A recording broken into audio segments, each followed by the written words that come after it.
오늘의 말씀은 마가복음 1장 31절의 말씀입니다. 나아가사 그 손을 잡아 일으키시니 열병이 떠나고 여자가 그들에게 수종드니라. 묵상이는 저녁 39번째 시간 사순절 13일차.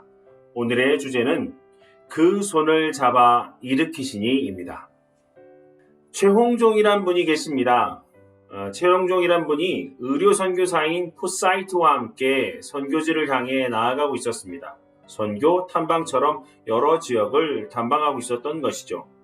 그러다가 자신들의 길 옆에 한센병을 심하게 앓고 있는 여인을 발견합니다. 그러자 의료 선교사였던 포사이트는 그 한센병 여인에게 다가가 번쩍 안아서 자신들의 마차에 태웁니다. 자신의 마차를 태울 때 한센병 걸린 여인이 손에 힘이 없었던지 지팡이를 놓쳤다고 합니다. 그래서 포사이트가 바로 최홍종 씨에게 이렇게 얘기합니다. 미스터 최, 저 지팡이 좀 집어주세요 라고 했는데 최홍종은 아무런 행동도 할 수 없었다고 합니다. 포사이트가 몇 번이나 요청했지만 최홍종은 손 하나 까딱하지 못한 자신을 보면서 후에 얼마나 철저하게 회개했는지 모릅니다.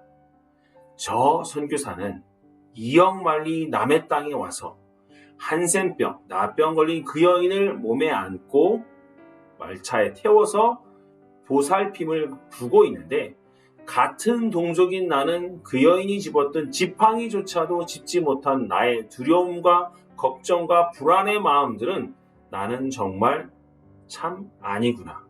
내가 세례를 받긴 했지만 천국은 못 갈 것 같다 라고 고백했다고 합니다.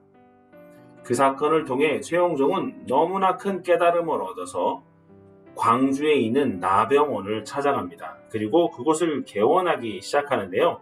어떻게 하냐면 바로 한센병 환자들을 돌보는 병원이 됩니다. 현재는 애양원이라는 이름으로 개명이 되어 있는데 그곳의 개원과 운영에 큰 역할을 감당했다고 합니다. 사랑하는 여러분, 우리는 최홍종인지 아니면 포사이트인지 사실은 우리하고는 또 다른 모습일 수는 있을 것입니다. 중요한 것은 오늘 예수님께서 베드로의 장모의 집에 가서 열병이 나고 있는 그녀를 향해 손을 내밀어 일으키셨다는 사건입니다. 예수님의 그 사랑과 예수님의 관심과 예수님의 능력으로 말미암아 열병에 걸렸던 베드로의 장모는 다시 일어날 수 있게 되었습니다. 사랑하는 여러분, 우리에게도 예수님처럼 포사이트 의료선교사의 모습처럼 우리의 주변에 아파하는 이들을 향해 손을 내밀어야 하지 않을까요? 오늘 저녁 한번 생각해 보시면 어떨까요? 내 주변에 정말 내 손이 필요로 하는 사람들이 있는지, 또 그리고 그들을 향해 나는 손을 잡아주고 있는지.